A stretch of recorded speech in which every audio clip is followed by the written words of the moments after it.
Hello everyone, in today's video we're going to be taking a look at NovelAI, a very, very useful tool. It's a generative AI that makes it easy to write very, very long stories very, very quickly, as well as have a lot of very powerful features. Now, without getting too far into this, this is a form of a GPT, this is a generative AI, and basically it works by taking whatever context you give it, that's information, that's cues, and it basically runs with it and gives you the ability to add onto it. To give you a simple thing to look at when you first generate a story, you're going to come up over here in the top right, and you're going to have the ability to select what AI model that you're going to be using here. Now, one of the things you're going to notice is each one's kind of has its own little unique name, and has its own kind of little character avatar and everything like that going on it.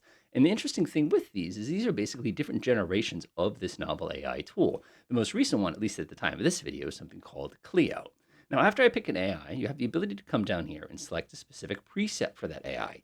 Now, when people saying preset, if you click on these, they give you some general ideas. Now, I'm not going to pretend like I can use each one of these presets and tell you exactly to the T what it does. But what I can tell you is that when you select the preset and you press Edit Preset, you can actually see what the preset is changing.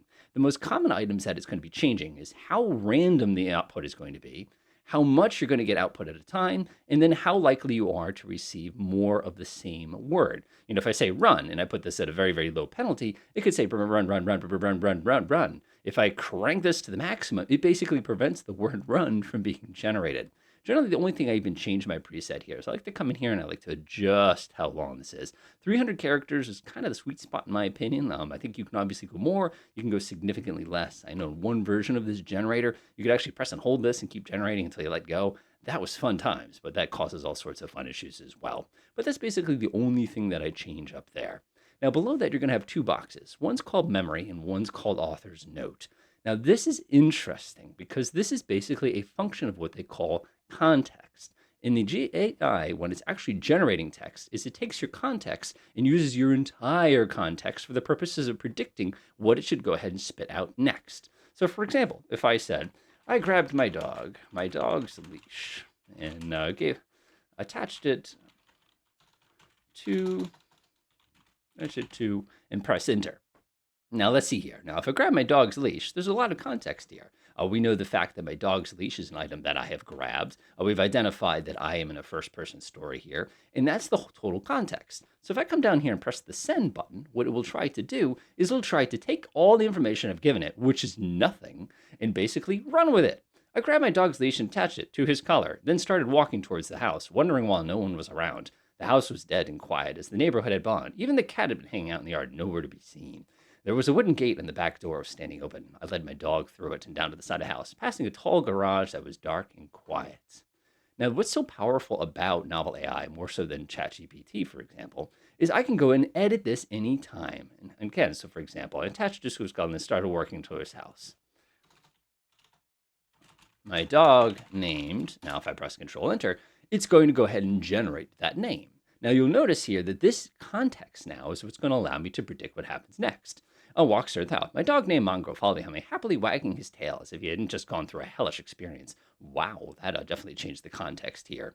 When we reached the back door and I opened it, I pushed my way inside, holding the dog so he couldn't get anything that might be toxic, but he immediately trotted to the house, not caring about poison, whatever. Again, because of the way it randomly generates, it picks these particular words. Now watch this. I'm going to go ahead and delete all this, and I'm going to go ahead and apply some context. Now what I'm going to do is go down to memory, and I'm just going to establish something that it needs to remember. My dog's name is Max. Now if I run this code again, watch what happens. You'll notice that automatically it knows, because I programmed into memory, that my dog's name is Max. Now, what makes this so interesting here is I can use these two boxes now to tweak this. But the most important thing to remember is these aren't some magic boxes. All you're doing is taking these items and shoving them into this story so that the AI can predict what it needs to show. Let me show you what I mean by that. So if I click on Advanced and I go up to the current context, you'll notice that the memory is the first thing that gets sent to the AI. Then the rest of the story that I have, and of course, if I had anything that was in the author's notes, that would be placed down here towards the bottom. So what I'm going to do is I'm going to go ahead and regenerate real quick here. I'm just going to press the retry button. Notice Max remained my dog's name. Oh, look at this. It was really late. The house was on. I approached the porch, but I didn't call out. So let's go ahead and add an author's note here, which will now have an impact on where our story is found. My best friend is hiding in the house. planning a surprise birthday party for me, for example. Now, if I go back up to the advanced and I click on context again, you'll notice the first thing that appears is my dog's name is Max. The second item is this piece here. Now, one of the things you can't really see here is my context is extremely short. If you actually take a look here, I'm using 130 tokens. I have 8,192. Plenty of letters that I could shove in here. So unfortunately, this piece that you're seeing right here, which is this author's note, would normally be much further down the context. But because my story is so short, it appears to come right after my author's note. So now if I come down here and I press Control Enter, the one on the porch was my wife, and I was, okay, I've got a wife now, cool. I looked at it, I was still in this porch swing. I walked past her and into the, I'll go ahead and show you how I was leaving the door. And my best friend, they're both willing to talk about, but they didn't even look up as I entered the house. Now let's keep going. Quietly opened, shut the door, walked to my bedroom, wanted to say hi, but didn't want to disturb them. As I neared, I saw my wife looking in my direction. Again, it came just sort of running, something wrong, why are you sitting outside? And all of a sudden, we start building this entire piece here. Now, the interesting thing that you probably notice here is even though we tossed this piece right here into my author's note, it didn't actually come up here at all. The reason it didn't come up here is because nothing in the story triggered it. If I go back to the context that we're just taking a look at here, you'll notice that this piece here is still sticking in here and it's still active and ready to rock. Now, because of that, you can see that we didn't actually, at any point below this, trigger this. Now, of course, I'm looking through our story here. We have some logical errors. And one of the reasons I like NovelAI is I can go back and I can double click on something, blah, blah, blah, change it immediately, which instantaneously adjusts everything. So if we wanted to try to trigger that particular event that happened, we need to help kind of guide things directly to it. I walked him up to the front of my house, and paused by the front door, thinking that I had heard something on the other side. I reached for my keys and unlocked the door, stepping inside. So now that I've given and closing the door behind me, I'll let Max go and let him sniff the place before I went and drop my keys.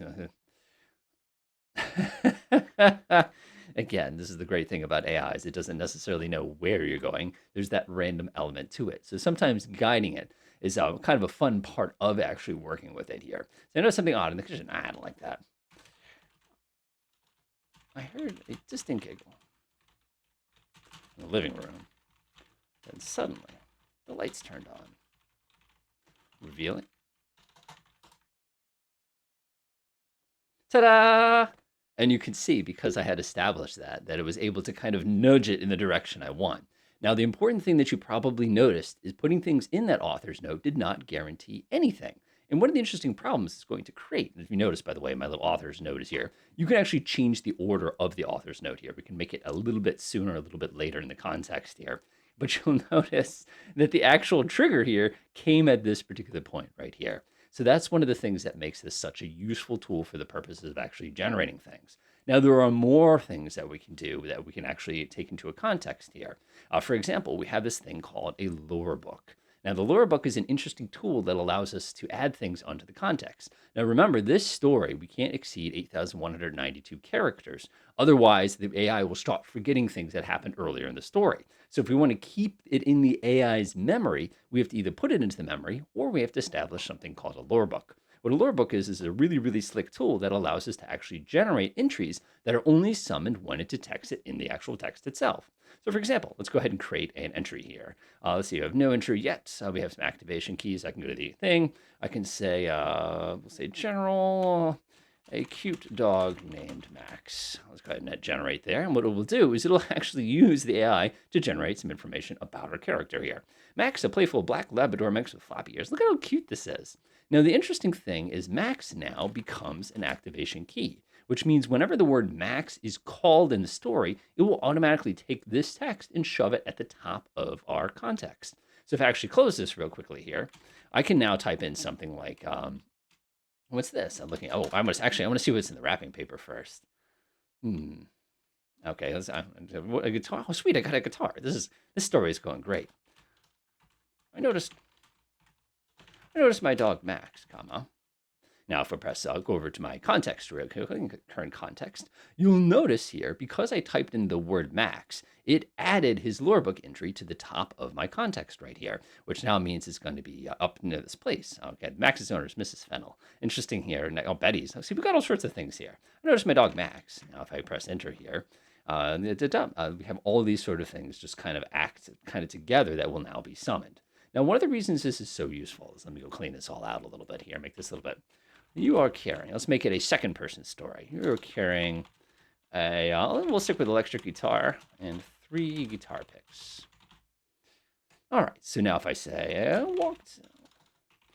walked into the living room and dropped my, now if I go ahead and run, you can see some CDs, we've got some context here. And again, went back downstairs. Oh, you can see that we got a little bit of context here that kind of happened a little bit. But again, these stories can go anywhere because there's absolutely nothing that is actually triggering what's actually going on here. I took a look into now if I say something like, I was carrying, oh, let me go ahead and do this one. The electric guitar and 3 guitar picks. So you can see that that also becomes a way to handle inventory that is actually happening inside of different types of stories. Now, if you're doing one of the choose your own adventure modules, for example, this is a great time when you can go in here and you can actually dial these individual components out. So again, this is what's so cool. Now, one thing that you want to watch out for, and I'll go ahead and clean everything up a little bit here. Now, one of my favorite things to do in this game is to actually, and I call it a game because to me it's a game, is to actually go into the lore book and create multiple characters and have them kind of go at it in the context of the story.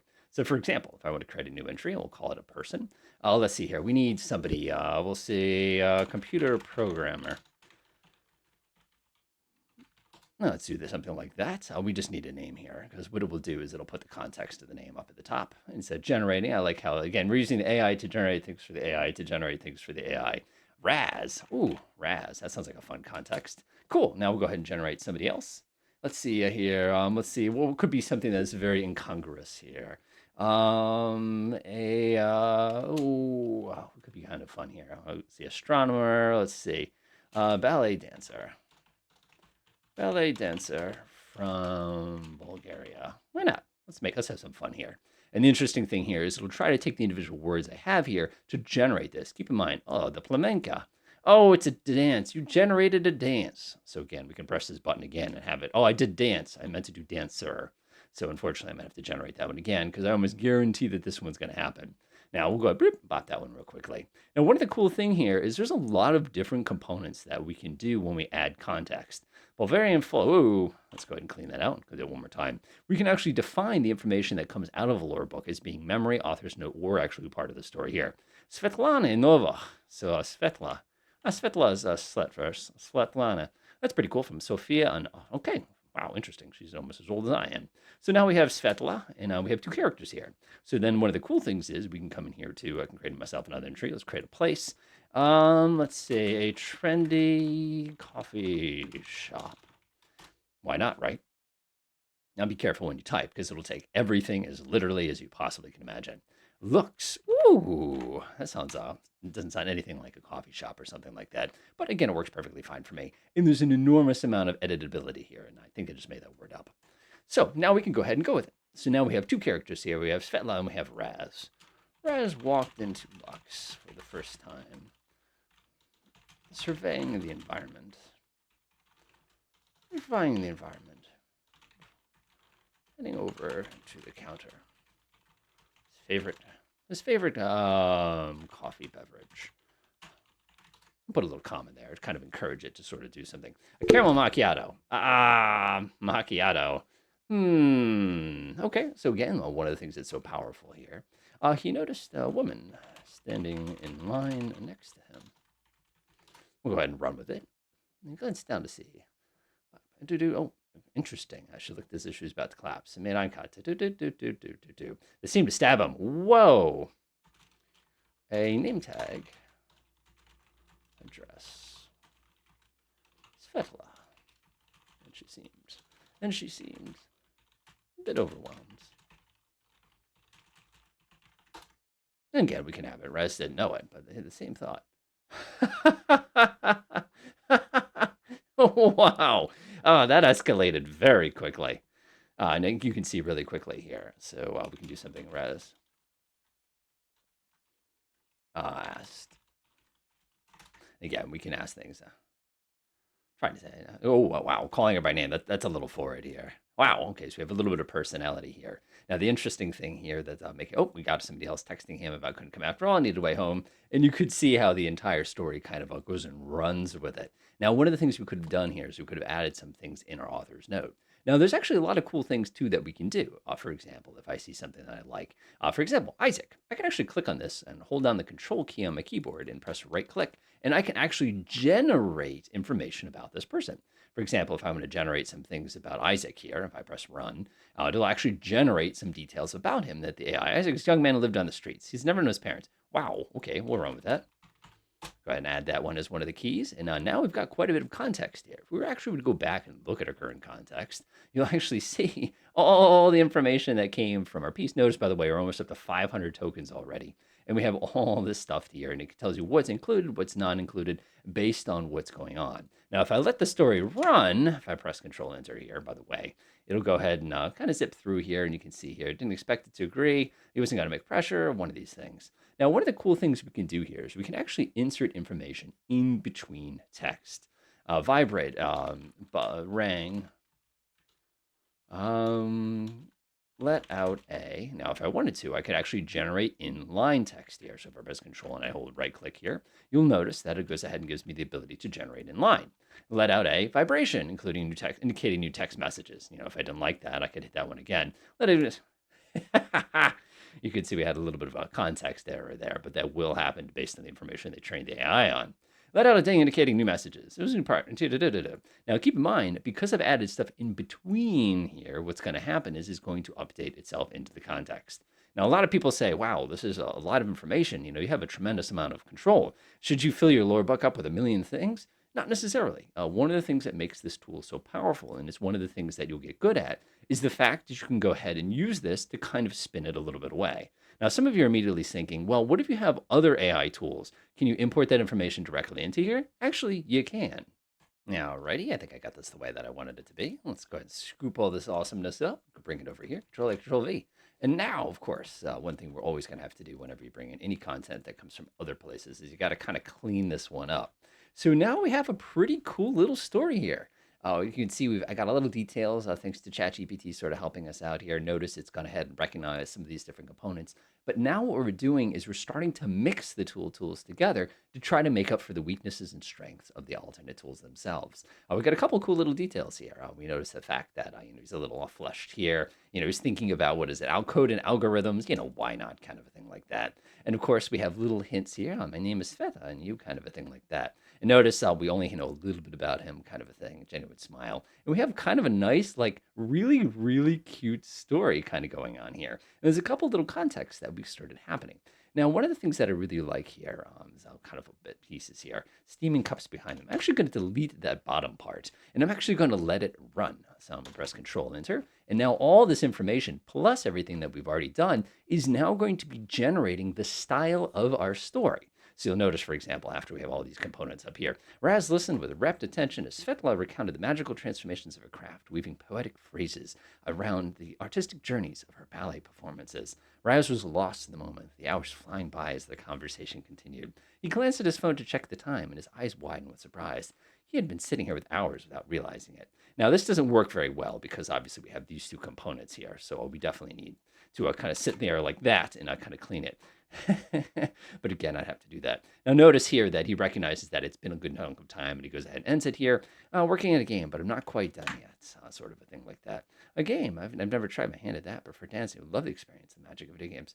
Oh man, wow. Okay, this is quickly becoming a romance here. But again, one of the things that I really like about this, and I'll kind of wrap things up here, is the fact that you can literally write anything. I could write this in another language if I wanted to.